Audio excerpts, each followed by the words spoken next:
हमारी संस्कृति, हमारे संस्कार सदा रहे हमारे साथ। भारत के महान ग्रंथों और काव्यों का संपूर्ण संकलन। सब्सक्राइब करें तिलक। कई तरीके की एलईडी लाइट्स आपके घर और ऑफिस के लिए। GR LED lights, make India bright.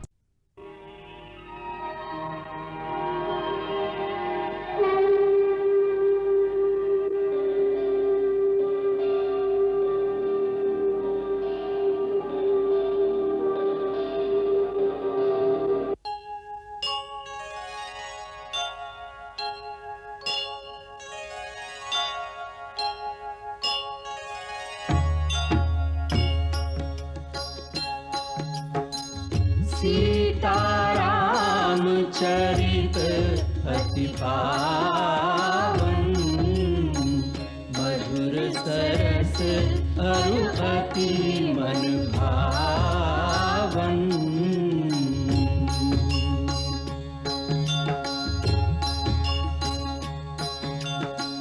पुनि पुनि कितने हो सुने सुनाए,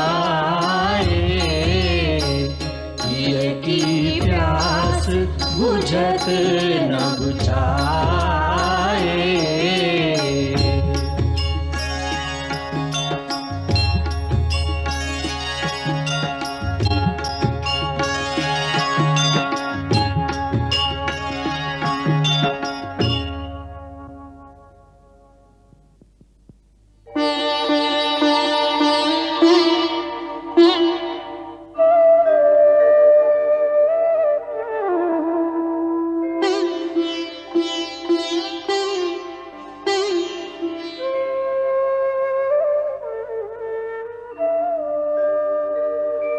पूजा में बैठे हुए नहीं पूजा में ध्यान, रघुकुल दिन मणि राम की खो गई वो मुस्कान।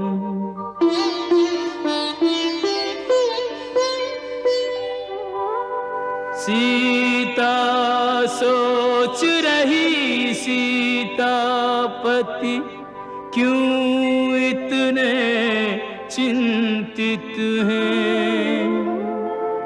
सुदृढ़ सुमेरु समान नाथ किस आँधी से विचलित हैं। प्रजाजनों से मिलकर रघुवर घर लौटे हैं जब से,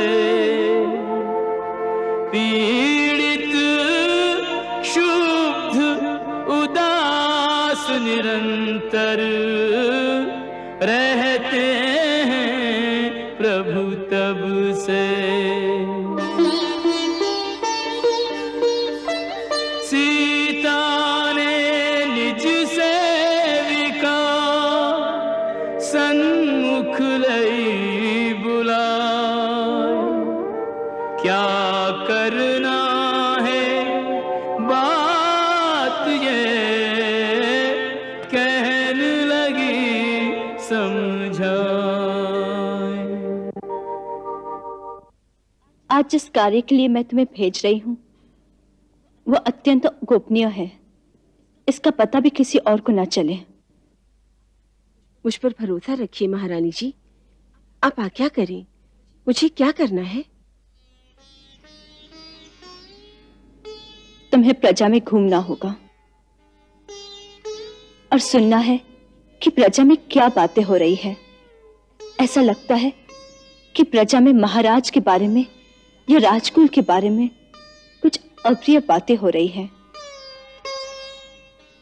मैं जानना चाहती हूं कि प्रजा क्या बातें कह रही है।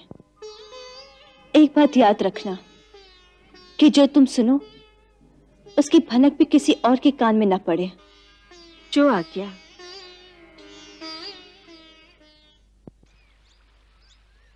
गुरुदेव, महाराजा रामचंद्र जी दर्शनों के लिए पधारे हैं।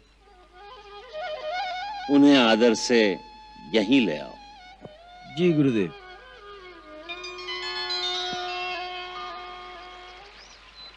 गुरुदेव आपकी प्रतीक्षा कर रहे हैं महाराज। गुरुदेव की कुटिया में पधारने की कृपा कीजिए महाराज।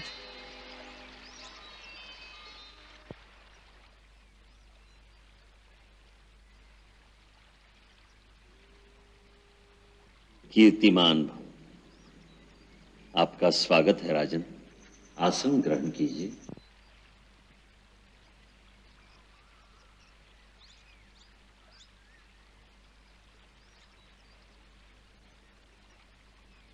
राजमहल में सब कुशल तो है ना? आपके आशीर्वाद से चहु और कुशल है, परंतु परंतु क्या? गुरुदेव, हमारा मन बहुत विचलित है। एक अशांति ने घेर लिया है हमारे मन को।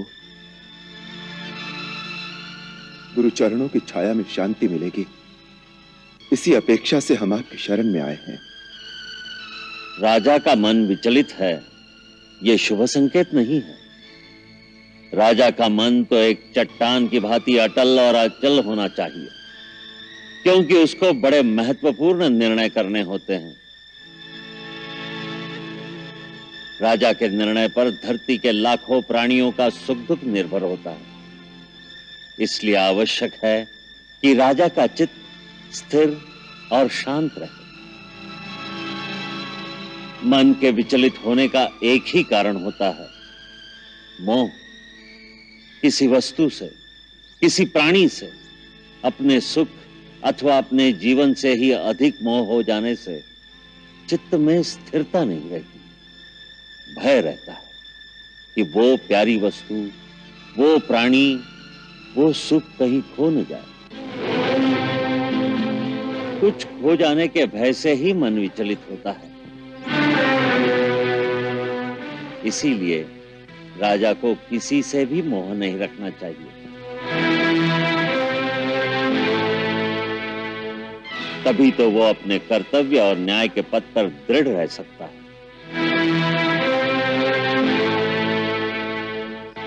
राजन, जो मोह का कारण है उसे त्याग दो, शांति मिलेगी।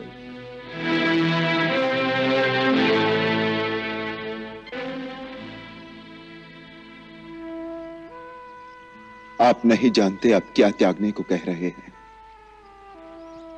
ये मैं नहीं जानता महाराज। आपने जितनी बात बताई उसके संदर्भ में धर्म क्या है वही मैंने बताया है। धर्म का निर्णय यह देखकर नहीं किया जा सकता कि किसको कितना और क्या त्यागना पड़ रहा है। इसलिए मैंने आपसे वो प्रश्न पूछा ही नहीं।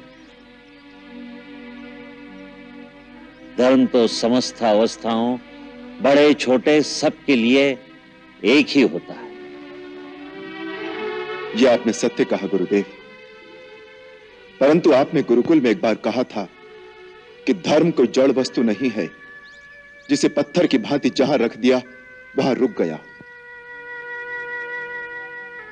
धर्म तो एक जीवित प्राणी की भांति हर पल हर घड़ी एक नई श्वास लेता है।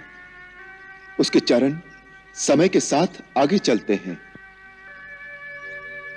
उस युक्ति से तो किसी विशेष परिस्थिति में एक मानव का क्या कर्तव्य है, क्या धर्म है, उसे क्या त्यागना चाहिए, क्या रखना चाहिए, इसका ठीक निर्णय तो उसकी अपनी आत्मा ही कर सकती है।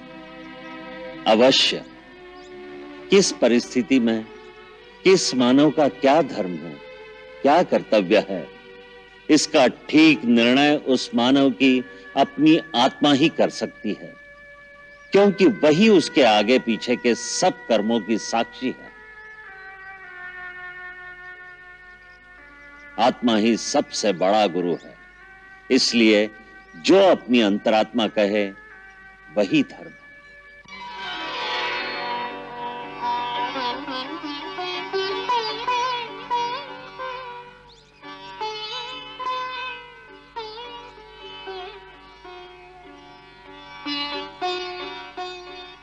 मार्गदर्शन के लिए धन्यवाद गुरुदेव।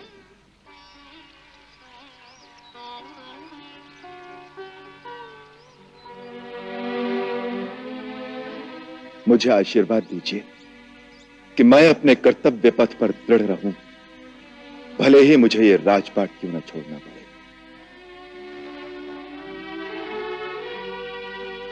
प्रभु आपको सन्मार्ग पर चलने की शक्ति दें।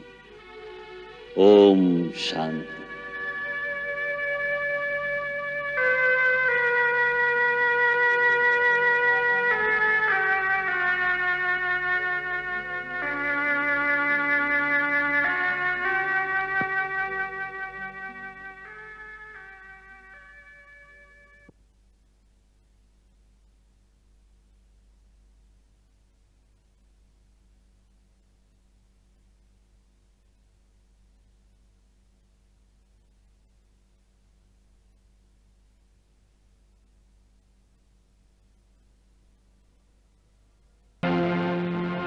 आज इच्छा नहीं है।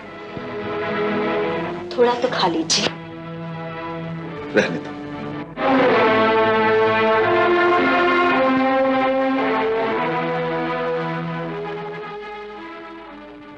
ऐसा लगता है किसी चिंता में है आप।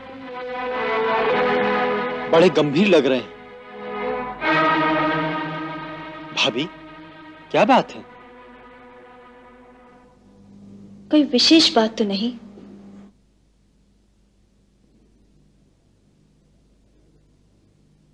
जो राजा बनता है उसके सिर पर सर्वदा कोई विशेष बोझ होता ही है। तुमने सच कहा भरत।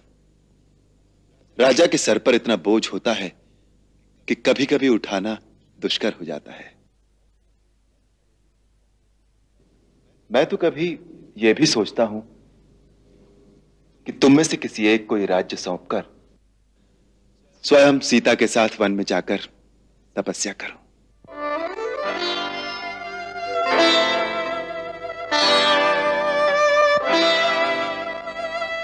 भरत, तुम्हें तो राज्य कार्य का अभ्यास भी हो चुका है, तुम्हारा चरित्र भी निर्मल है, तुम ही राजगद्दी संभाल लो तो अच्छा हो।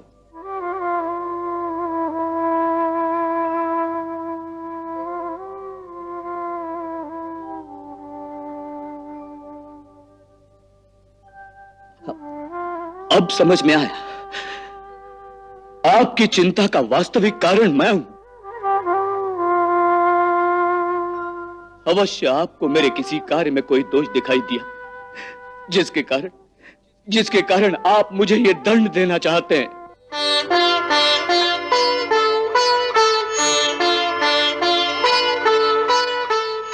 माता कैकेयी की एक भूल के कारण यह राज्य मेरे लिए कलंक का कारण बन गया था।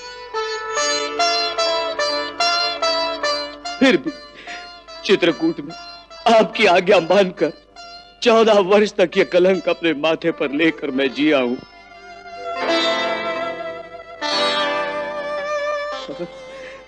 अब यह राज मुझे फिर देने का अर्थ होगा कि वही कलंक फिर से मेरे माथे पर स्थापित कर दिया जाए।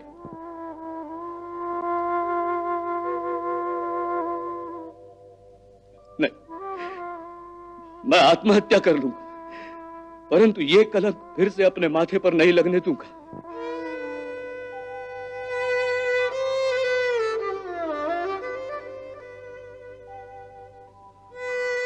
अवश्य आपको मेरी कोई भूल दिखाई दी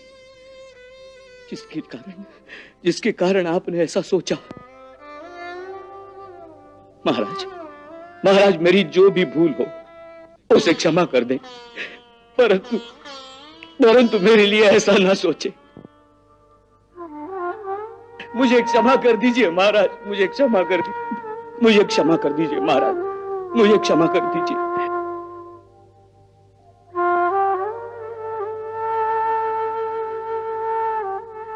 नहीं भरत, अरे पगले, मैं तो इसलिए कह रहा हूं कि मैं थक गया हूं। जिस दिन श्री राम थक जाएंगे उस दिन सूर्य और चंद्र भी थक जाएंगे।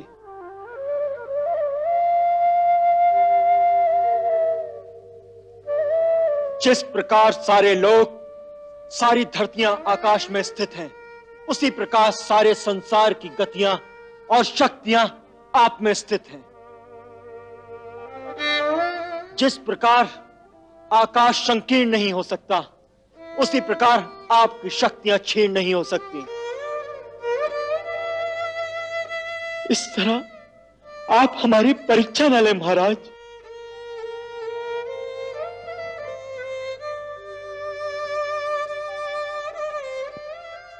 भैया, हमारा जन्म ही आपकी सेवा के लिए हुआ है। हमारा स्थान अपने चरणों में ही रहने दीजिए।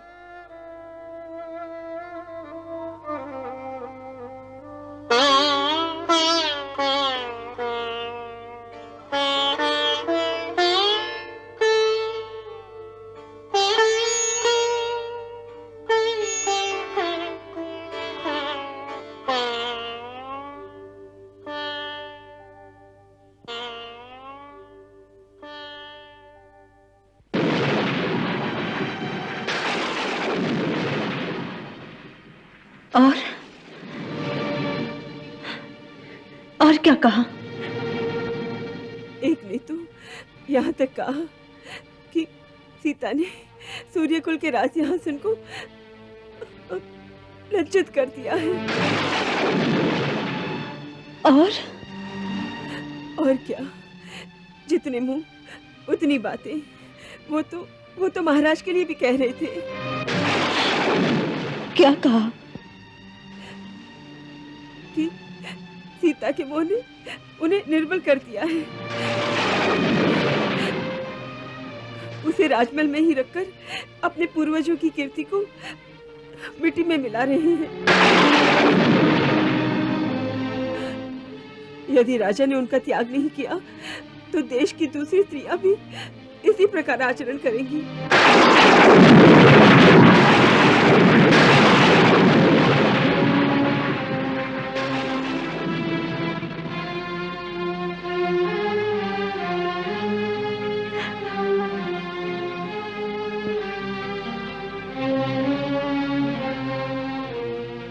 महारानी की जय हो। महारानी जी, कुमार लक्ष्मण आपके दर्शन की आज्ञा चाहते हैं।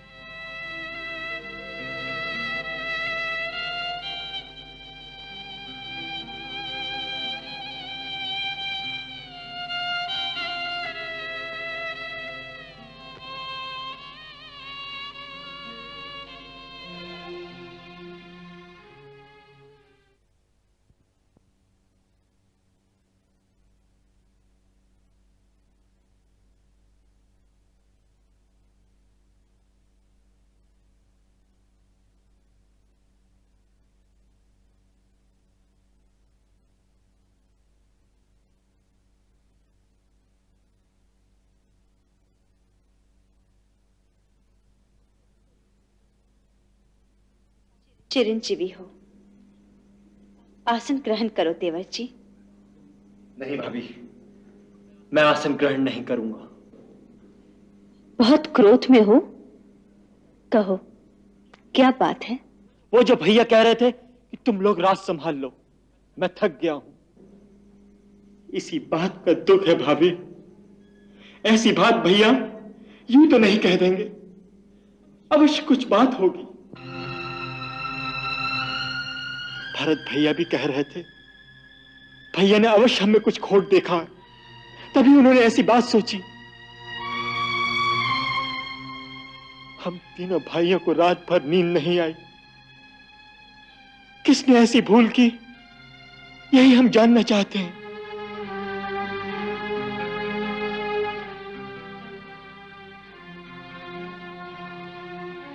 आपको मेरी शपथ है भाभी, सच सच बताइए, कहीं मुझसे तो कोई भूल नहीं हो गई? नहीं देवर जी, आपके कारण महाराज चिंतित नहीं है। आपसे तो कोई भूल हो ही नहीं सकती। नहीं भाभी, टालिए मत, सच सच कहिए। पर भैया इतने विचलित क्यों हैं? आप तो भैया के हृदय की हर बात जानती हैं। अब ये धारणा सत्य नहीं है। अब आपके भैया महाराज हो गए हैं और महाराज के अंतर में छुपे हुए रहस्य को जानने का अधिकार और किसी को नहीं हो सकता। महाराज पधार रहे हैं। देवर भाभी में क्या मंत्रणा हो रही है?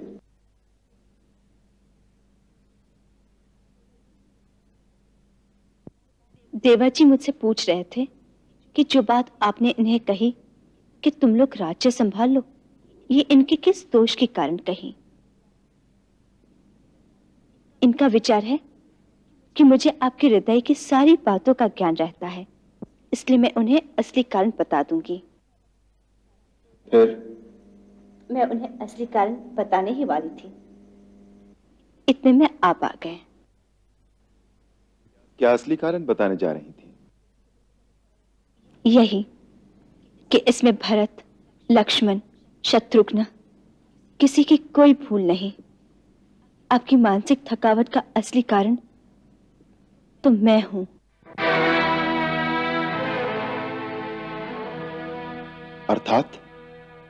अर्थात यह कि मैंने आपको कितने दुख दिए हैं, आपने मेरे लिए कितने कष्ट सहे हैं। अथाह समुद्र पर इतना लंबा सेतु बांधकर लंका पहुंचे, राक्षसों की असंख्य सेना के साथ उस महान युद्ध में अपने प्राणों की बाजी लगा दी, और वो भी मुझ जैसी एक साधारण स्त्री के लिए। सीते, ये तुमसे किसने कह दिया कि तुम एक साधारण स्त्री हो? महाराज, अब तो गंभीर हो गए। मैंने उपहास में कह दिया। सीते, सीता और राम का संबंध कोई उपहास का विषय नहीं है। ये तो एक छोटा सा समुद्र था। तुम्हारे लिए यदि धरती से किसी दूसरे लोक तक सेतु बांधना पड़े तो मैं वहां भी पहुंच जाऊंगा। तुम मेरे प्रेम को जानती नहीं हो।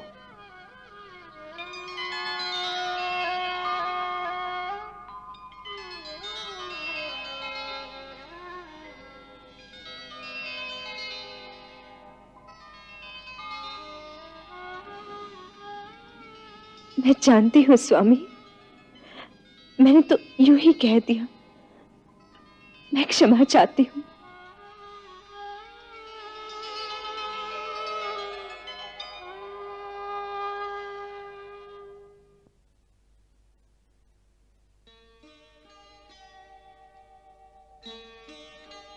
लक्ष्मण, तुम लोग तो सचमुच पगले हो।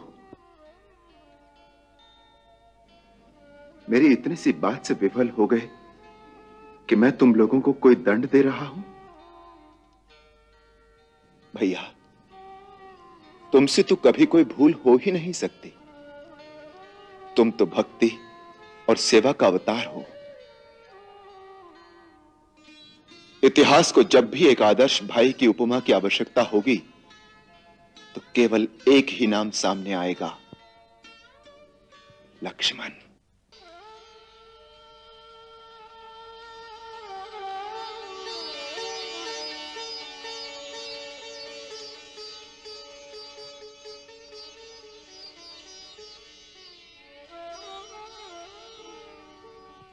भैया, फिर कभी परिहास में भी आपने इस तरह की बात कही तो आपका ये लक्ष्मण सचमुच अपने प्राण दे देगा। ए पगले,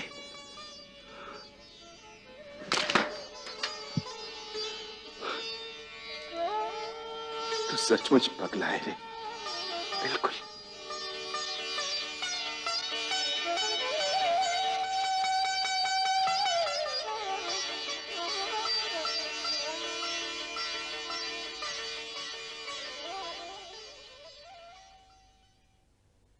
मंगल भवन अमंगल हारी, प्रभु सुदशरथ अजिर बिहारी।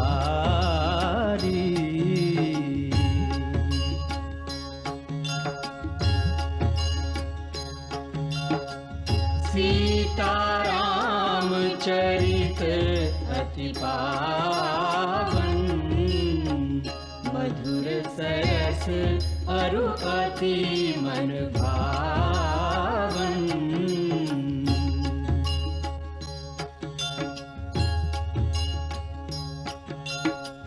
पुनि पुनि कितने हो सुने सुनाए, हिय की प्यास बुझत न बुझाए।